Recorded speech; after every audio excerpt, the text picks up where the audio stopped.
Hello. Good morning. Happy Wednesday, I believe. I'm Parijat Deshpande. Thank you so much for being here. I wanted to talk a little bit about, I'm just checking actually first. Let me make sure that this is actually rolling live. There we go. I'm doing this from my laptop for the first time, so wanted to make sure that it's working. What did I do? Sorry, I'm having all kinds of technical issues today. All right, so hi, I'm Parijat, and I'm so glad that you're here. I want to talk to you today about one question that I get so frequently from women who email me, reach out on social media, and it's a question that's really loaded, which is how can I prepare for another pregnancy after I've already had a preemie? Now, having had a preemie myself, I know how scary that is. I know because you're now not just scared of what could happen. It's really, you're afraid of what happened before happening again. And the reason I say that is because that distinction is really important. Because now we're not just in anxiety world, which yes, is important and valid and very important to address and totally reasonable for you to feel. But there's also an element of fear because you've already lived through something that was scary. This is not something that you're worried about happening. You're worried about happening again. So I want to start off by saying that and really validating for you that this is really scary. There's a lot that comes with making this decision. I know a lot of women who have decided, hey, I've been through this once or twice or three times or whatever, however many preemies you've had, I can't do this again. And they just make that decision and they move on. I've also heard from doctors who say, please don't make your decision out of fear. And I want to acknowledge all those experiences. And then I know a lot of women, even more so, who are like, yeah, I'm terrified. I don't want another preemie, but I really want another baby. And so how do I do that? So I want to briefly go over two main things that you have to do before you even think about getting pregnant again, because they're both really important in helping you make sure you have a healthy pregnancy next time to reduce your risk of delivering preterm next time, okay? So there's two prongs that come into this. The first is the medical and the physical side of things. So number one, you want to make sure that you schedule a preconception appointment with a high-risk obstetrician. If you didn't like the care that you received last time from your high-risk OB, go find another one. Take your entire case file and go find somebody else who can review the entire thing from top to bottom and see what's going on. If you had an especially complicated experience last time, even if you loved your OB last time, go get a second opinion anyway. That's what I did because it was so complicated. I had 8 complications at one time in one pregnancy. So while I loved my medical team, and if I had to ever do it again, I would absolutely choose them, no doubt. I still wanted another set of eyes looking at the entire setup from start to finish, what went wrong and how can we prevent this from happening again. So schedule that preconception appointment. I have a blog post on exactly what this preconception appointment is, and I'm going to link it in the comments as soon as I'm done here so you have an idea of what to expect for that appointment, how you can prepare for that appointment so that you get all the answers that you're looking for. Because part of this fear is also not understanding why things went south the way that they did last time, and that helplessness and the unknowns coming back can really fuel that feeling of I don't know what to do, and that really fuels that confusion, right? So you want to make sure that you get all your questions answered in that appointment, and if you choose the right doctor to go talk to, it's absolutely possible to do. Okay, so schedule that preconception appointment. That's super important. The second thing is you've got to be really honest with yourself about the state of your physical health. Okay, and I know that's really hard to do, especially as moms.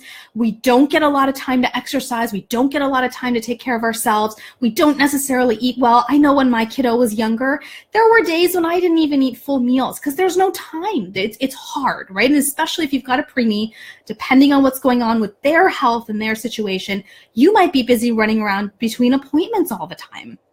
right? So this is why it's really important to sit down and look at your health, because one of the top 10 reasons for prematurity has to do with overall health and wellness. So talk to yourself, talk to your partner, and get a really clear idea of what's going on. Are you eating healthy foods? Is there a place that you can improve your diet? How can you improve it? We all can improve it. Every single one of us can do a better job of what we're putting in our mouths, right? Where can you make some changes to have a healthier diet? It matters, okay? It may not be the only reason why you delivered preterm last time, but it is a factor, okay? So be really honest with yourself about that. Be really honest with yourself about your weight. Are you at an ideal weight? Are you overweight and could you stand to lose a few pounds? Or are you underweight and could you stand to put on a few pounds? Both of those are risk factors for delivering preterm. So be really honest with yourself. What else can you do to get yourself in your ideal weight range? I will not give you a particular number for what your ideal weight range is because it depends on you. Okay, what's ideal for me is not the same and is not ideal for you. So there's no number to shoot for, but you know in your body when you're not within that range, you don't feel good. You're either you've lost too much weight, you don't have enough energy, you kind of look like you've lost too much weight. Maybe people are making comments like, oh, are you okay? Are you sick? On the other side of it, you might feel sluggish. You might feel like, oh, my clothes aren't fitting the way that they should. And you can talk yourself in and out of all the reasons why this is happening. But if you're really serious about getting pregnant again, this is really important that you do that. Okay. In addition to diet and weight, be really honest with yourself about your stress levels. Stress is one of the top 10 risk factors for preterm delivery. If you followed my account anywhere on social media, if you followed my blog, if you followed my podcast, you know I talk about this all the time because it is such a huge risk factor. It makes biological changes in your body that prepare your body to deliver preterm. So this is really serious, guys. And I want to acknowledge here, I really want to acknowledge here, if you have a preemie at home, there's a lot of stress. I know it personally. Your preemie's care happens. You've got, and we're going to talk about this in a second, you've got all the emotional stuff from what you've been through already. You've got the guilt. You've got all the stuff going on. Plus, you're trying to make sense of your life after having been in the NICU. And yeah, even though that was a year, 2 years, 3 years ago, 5 years ago, it's still there until you deal with it, okay? So it's really, really important that you do that. Then sleep, okay? The other thing is sleep. Oh, hey, Rachel, I'm so glad that you're here. I can't believe we made it to 37 weeks with how much stress we had and having a 27-weeker before. Totally. I know you have been really open about sharing that. Thank you so much for sharing that too. And I'm so excited that you made it to 37. And yeah, here's the thing. None of these things work in isolation. So it's not like just because your stress is super high, that means you're going to deliver preterm, or just because your weight is a little over your ideal weight range, you're going to deliver preterm. It doesn't work like that. But if you want to have a healthy pregnancy, you've got to throw everything at it, right? You want to do everything you possibly can. And this is a whole other thing we could get into at another time about how stress affects different people differently and all of that. But it's there, right? And another factor that I want to make sure we cover really quickly is sleep. Now, I say this and I know how hard it is to sleep when you have a little one running around, whether they're a toddler or 2, 3, 4, 5-year-old, it's really, really hard. But it's really, really important that you feel rested, okay? So be honest with yourself. What changes do you need to make in your life and in your family to allow you and the rest of your family to get more sleep? I have had the privilege of working with so many different sleep consultants, pediatric sleep consultants through my business here. I've met with so many amazing ones. If you need a referral, please ask me. I'm happy to send you to some of my favorite ones who I know are doing incredible work. It doesn't take long to figure out what's going on with your sleep and how to make little tweaks to have a huge impact on your overall health, okay? Now, that's the physical side of it, okay? So that's medical physical side. So we talked about making that preconception appointment and then making sure that you do a really honest wellness review of your health. How are you doing? Where can you make some improvements to your diet, to your sleep, to your stress, to your weight, to how much you're drinking water and staying hydrated? All of that makes a huge, huge difference, okay? That's group one. The second piece of preparing for another pregnancy after preemie is the emotional side. And I talked about this a little bit before, but I really want to get into it for a second right now. I see, hey, Danielle. In 2005 at 39 weeks, I was happy when I made it to 33 weeks. Yay! Congratulations, Danielle. Yeah, it's hard. You look at your pregnancy differently after you've had a preemie, right? The milestones are a little bit different. And then you celebrate milestones that you may not have otherwise celebrated because now you're like, yay, 33, it's the longest I've been pregnant. That's awesome. That's awesome. Congratulations on your little one. Okay, so the second piece, the emotional piece, okay? And this is really important. I think this is one that women tend to forget because we don't want it to be a thing, right? Like it's over. I don't want this to still be with me. I don't want the NICU to be with me. I don't want the trauma of it all to be with me, but it is, okay? I just did a talk recently somewhere and I was telling them we can talk ourselves in and out of anything. We can tell ourselves, oh, this isn't a big deal. This is not impacting me. This is not going to affect me. This is not, whatever. We can tell ourselves that, but our body's no different. Our bodies are holding on to those memories. And that's where the healing has to be. It's not up here. It's not up here. It's down here in our bodies, right? So you've got to resolve the trauma that you are holding on to from having delivered preterm before, whether it was after a high-risk pregnancy or it was spontaneous preterm birth. You've got to resolve the trauma of being in the NICU and watching your baby hooked up to all these monitors and not knowing what's going to happen to this baby. I remember when my kiddo was in the NICU, we didn't know if he was going to come home for more than 2 months after he was born. For 2 months, we lived in this sense of uncertainty that there's this little human being that I can look at and I can touch who may not come home with us. I mean, if that's not traumatic, I don't know what is, right?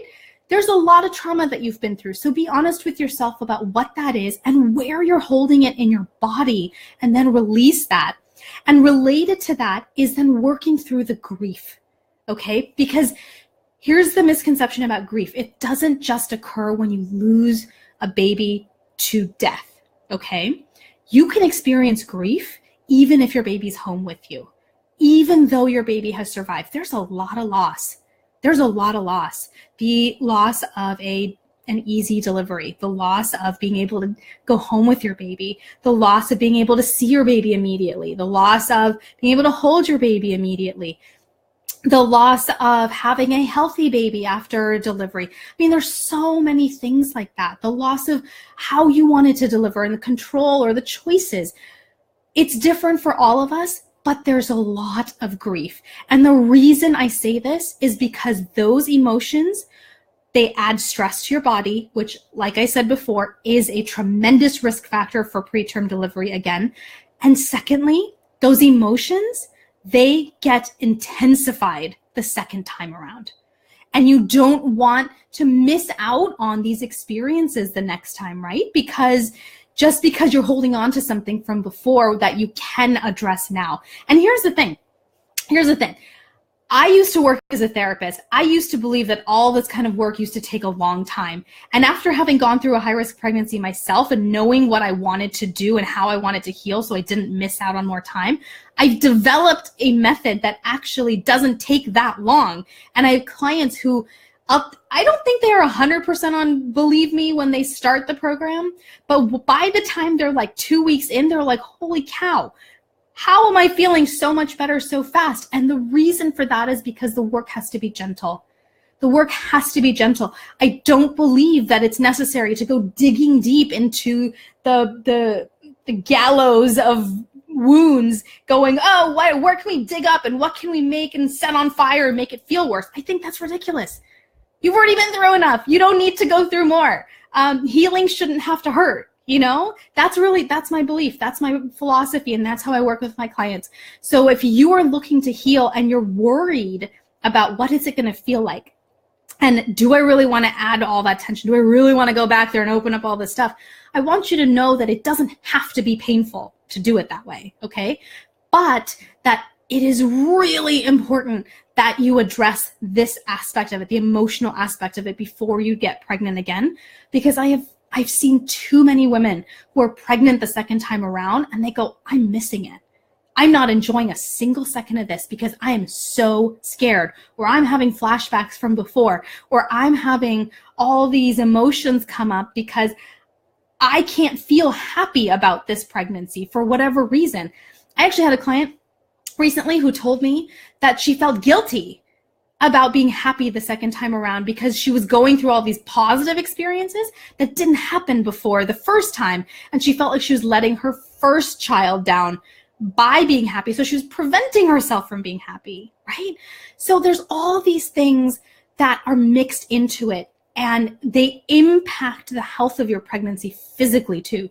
So if you are trying to get pregnant after already delivering preterm, there's two things that you have to do: address the medical and the physical side, and then also address the emotional side, neither of which needs to take more than a few weeks. We're not talking about years in therapy. It does not have to be that way. But it's really important that you do, to set the foundation for a healthy pregnancy the second time around.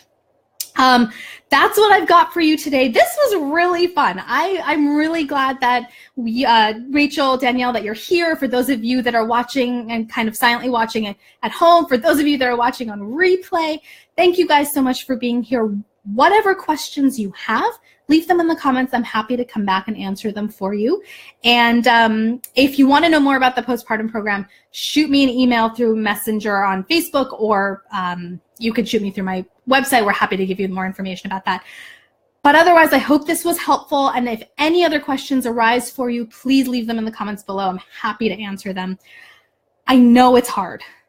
And it's hard in a way that a lot of people don't understand, because you are not just anxious about something you're creating in your imagination.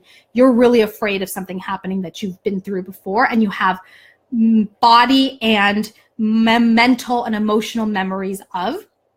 It's hard. And I really want to validate that for you. You're not being crazy. You're not being paranoid. You're not being overly sensitive or overly negative. Like, this is really hard stuff, and this is a really big decision to make. And so I hope that this introduction to what you can do gives you some first ideas for some first steps to take to help you decide whether having another baby is the right decision for you, and what you need to do to help yourself have a healthy pregnancy the next time around too. Take it one day, one step at a time. You can do this. See you later.